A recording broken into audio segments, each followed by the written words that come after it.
后来镜头锁等的台湾来看台中福寿山农场全新的国民宾馆，抢伫农历过年前来开幕。有62间的房间，早起8点，网络是开放予住民，瞬间等这个档期，2、1分钟内就总互订了咯。农场讲，都参228的年假，都参3月樱花季的热门的时段。这个房间嘛是秒杀，也就是开放住民1分钟内就互抢订了，比演唱会门票也搁较卖定。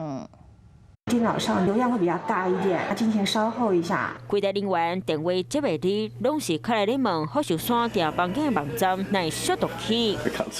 今日透早8点，福寿山农场开放网络订房间。8点一个到，拍开电脑，网站就卡电话，一直咧设烟壳啊，互想要抢到房间的民众心情不加紧张。太糗了吧！就惊电脑抢输别人，个人准备用手机要来抢房间的时，网站赶快走袂叮当。还好不简单，下当订房间，结果为1月11号开始到31号的房间，全部红订了。农历年假228的这些时段都已经被秒杀。我们目前的订房率是平均到达90%。民众抢的就是福寿山农场刚起好的国民宾馆，拢总62间新的房间，大顶的眠床、茶地板，会头门看出去，山景水当当。农场讲，过年年假、228年假，到3月樱花季房间拢红订完，比演唱会搁歹抢。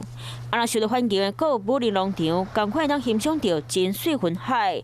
过年年假房间真歹订，大房率嘛已经关闭90%，想要订到高山农场的房间，卡抢2万吨，就该来等明年咯。Hello， 大家好，我是乃鱼，要教给大家2个任务。第一个，华视新闻的脸书专页，你按赞了吗？还有华视新闻的 YouTube 频道，赶紧订阅起来，还要记得按赞，开启小铃铛哦。